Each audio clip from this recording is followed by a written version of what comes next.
Hey, we've just parked at Wind Cave National Park, getting ready for our tour. As you can see, there is plenty of parking available here.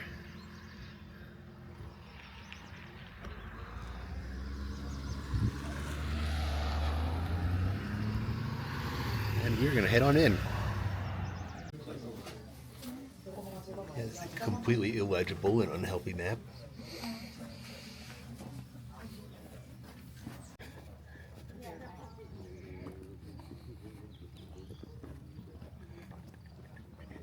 Howdy. Howdy, howdy. Where are y'all coming from? Utah.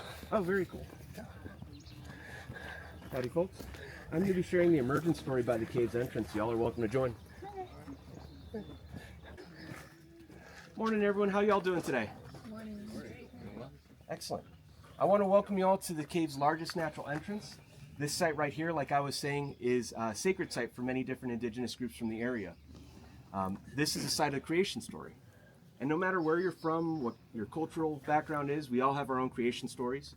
These are stories that help us understand how we came to be here, give us a little context about the way that we live our lives today, and often are prescriptive. They tell us how we should, what we owe to future generations. This story is very similar. And like a lot of creation stories, this story begins with the Creator preparing the earth for the first people. Now, in the version of the story as I understand it, while the Creator was busy placing different plants and animals on the surface, the first people lived as spirits beyond this passageway in the spirit lodge down below. Now down there, the people had everything that they needed. But some of the spirits down in the spirit lodge were a little restless, started playing pranks on the people around them, and because of that, they were banished to the surface world before the earth was ready for them. Those two spirits were Iktomi the trickster and Anagite, the double-faced woman. Now, neither one of them was happy with this situation, being stuck above while the rest of their friends and family were down below. And so they started scheming. They started coming up with a plan to play a trick on the rest of the people. Iktomi the trickster would have a bigger audience, and Anagite, the double-faced woman, she would finally get the piece that she wanted. So together they start looking around, gathering some of the different goodies from the surface world, things that they never saw when they were down in the spirit lodge. They put those goodies into a small pack. They put that pack on Anagite's wolf's back, and they send the wolf down into the cave. When the wolf encounters the people, it starts offering these gifts. But most of the people recognize that these things from the surface world were off limits. The Creator hadn't welcomed them up there yet. So most people kept their hands off. How many of you always do what you're told, though? So if the wolf started passing around some berries, do any of you think that you might have taken those? Again, we know that we're not supposed to, but sometimes we might be tempted. The wolf then started passing around some beautifully decorated animal skins, some deer hides with porcupine quills and artwork on them. Some of the people tried them on. They looked really good. They were getting compliments. How many of you think that you would have wanted to try on those hides and show off your new look? And what if the wolf started passing around some other treats, like some dried animal meat? Anyone here a big fan of jerky? So again, the people knew they weren't supposed to take these gifts, but the ones who did, they loved them. The berries were delicious. They looked great in their new outfits. The meat was the most delicious thing they'd ever had before. So when the wolf turned around to leave the spirit lodge, most of the people stayed behind, but some of them followed. As they emerged from the cave, they were greeted by bright blue skies, warm sun on their skin, basically the most beautiful sunny summer day they could ever imagine. The wolf continued to guide them across the prairie till they made it to Anagite's lodge, where Anagite, the double-faced woman, was ready to trick the people, and she had a shawl covering her terrifying face. She welcomed them into her home and taught them about life on the surface, and for a long time the people thrived. But coming from the spirit lodge, they didn't know about the change of seasons. So as summer changed to fall and fall changed to winter, they weren't prepared with enough food, shelter, and clothing.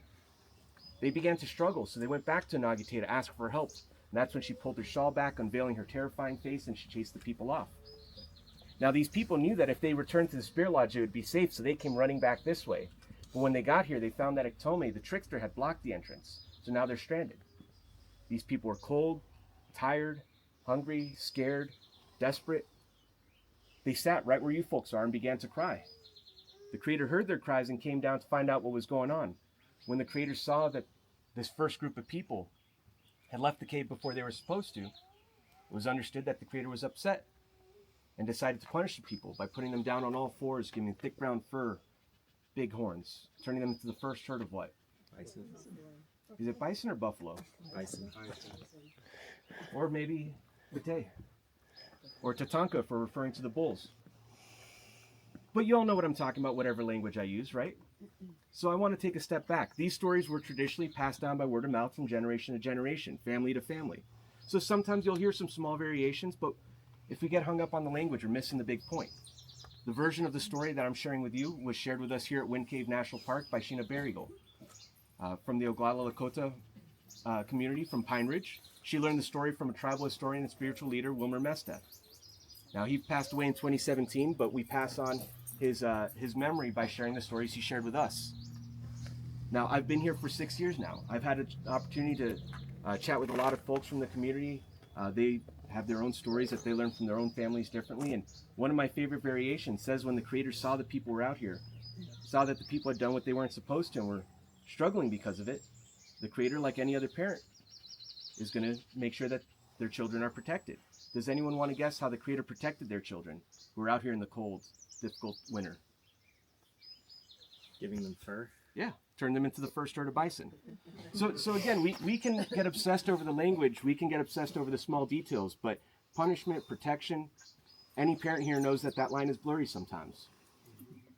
As the first herd of bison, the Creator didn't have to worry about them being too cold. Their coats protect them. Their strong bodies could dig through the snow, get to the grass underneath. And because that first group of people became the first herd of bison, they were able to roam throughout the land through the winter, finding the food that they needed. And that meant the Creator was able to focus on preparing the earth for the rest of the people. Now, once the earth was ready, the Creator called out to the leader of the people, the first person, Tokahe, asked him to guide the group up. As they emerged from the cave, again, it was a beautiful sunny summer day with warm sun and blue skies. But they noticed one big difference. There were all these tracks leading from the cave's entrance. The Creator told them to follow those tracks because it would lead them to their predecessors, their ancestors, their relatives, their cousins, that herd of bison out there. And told them that as family, just like you guys look out for your families, if you look out for the bison, if you protect the bison, they'll provide for you. Protect those herds, there will always be trails that lead you to water. Protect the herds and the land they graze on, there will always be meat to feed the community. Nobody's going to go hungry. And as long as we protected the bison and the resources they relied on, as long as we didn't overharvest them, there would be skins and fur for clothing and shelter so that people wouldn't be cold in the winter again. And because the people had everything they needed up above ground on the surface world, because the earth was ready for them and there was no need for them to return to the Spirit Lodge, the Creator shrunk the entrance of the cave down to about the size we see today, telling the people that that was in their past, but this is still an important place to come and pray. A place to, again, think about where they came from, a place to think about how we should live our lives today, and a place to reflect on our responsibility to future generations. Oh, they're going in from there, though. Mm-hmm. That's not natural. Okay. The brief stop here in the airlock for a safety briefing from Ranger Nick. And we're going to be heading into the cave. Here we go.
Hey, watch your step would be nice. Let's keep on squeezing it. We got room for everyone right here in the middle of the room. I just want to make sure that we're not blocking it.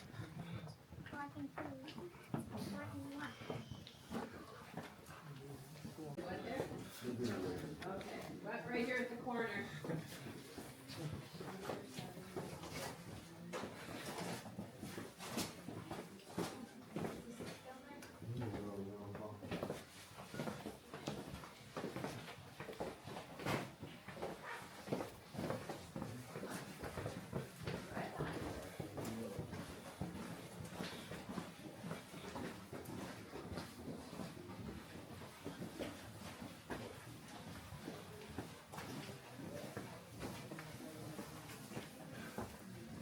No, but we'll talk about who does at our last stop. Okay.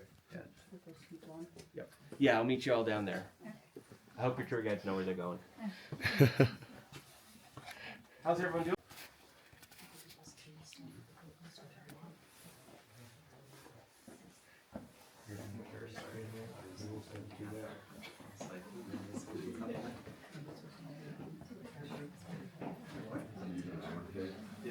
That way in just a bit. Oh, I see. That is the. Feel free to look around the room as long as we stay on the pavement and we stay in this room. There's some cool box work, some pocket crystals on the walls, especially over in this corner back over here. Little pocket crystals up over there. Again, just stay on the pavement and stay in this room. U.S. Wind Cave Survey Team.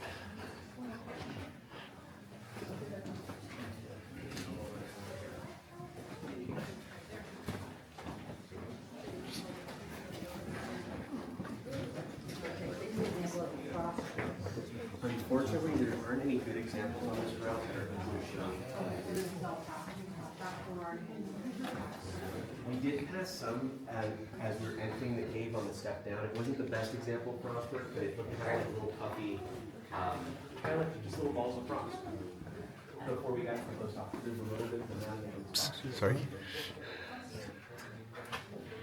There we go. And awesome. Thank you. Perfect. We got that. Awesome. We're all together. Very cool. So moving on to modern exploration. How many of you quick show can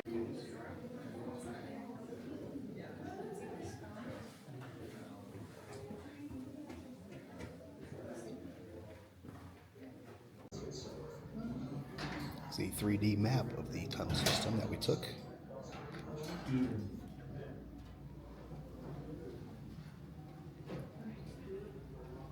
Okay, so we're gonna do a quick little review of Wind Cave National Park. We are. Hello, it's future us. See, we forgot to do our wrap up after the last one. We did. Funny story that. So just as we were parking at Wind Cave National Park, the check engine light came on in Yep. Erica's car, and Erica, being the worrier, began to worry. I do worry. Yeah. Okay. And so we had just had the car serviced and everything just before our trip. Mm-hmm. So we're like, what's going on? And we were also a little concerned because it was 3 days into our 12-day trip, and the Yeah. check engine lights come on. Yeah. So after we finished Wind Cave, we hurried back to Custer to find a garage to check it out. Mm-hmm. I kind of read up on the manual and some internet searches on the way back, and we determined or found out that a loose gas cap can often cause the check engine light to come on. Yeah. So as we pulled into a gas station on our way to the mechanic to top things off, and sure enough, the gas cap had not been installed at our last gas stop. Gosh, who did that? No idea. Forever a mystery. In my defense, my truck doesn't have a gas cap. It's a thing is integrated with the flap, and so I'm not used to having to screw a gas cap back on. And Greg had been very kindly putting gas in the car at all of our stops, which I normally do, but since he was there, he had been doing it. So, no harm, no foul. I mean, it made for probably 90 minutes of kind of some stress and some anxiety, but then we had some pie and ice cream about it. Yes. And, yes. and we all both felt a lot better. Yes. and then we just proceeded on with our vacation. So, Yep. but that's kind of why we didn't do the wrap up. We were both kind of anxious about that. We wanted to get back to Custer. Wind Cave is fairly like 20 miles outside of Custer, and there's nothing. There's not even any cell service. Like there's nothing between that and Custer. So we were kind of like, ooh, if something's really wrong, like let's get back to town so that we at least have internet and we have some resources and are not literally in the middle of nowhere. Right. So that's why. So Wind Cave. I loved Wind Cave. I thought we did the natural entrance tour with Ranger Nick. Yes. It was fantastic. He was a great ranger. I found the tour really, really interesting. I loved the history of how they found it and the family that kind of investigated it and did the first explorations of it.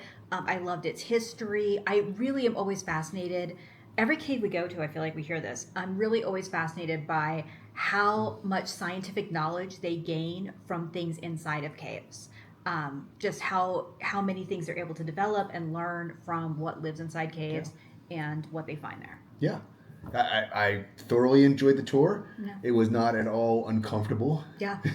No. Temperature wise, it was. I think we wore a sweatshirt and we were perfectly fine. Yeah.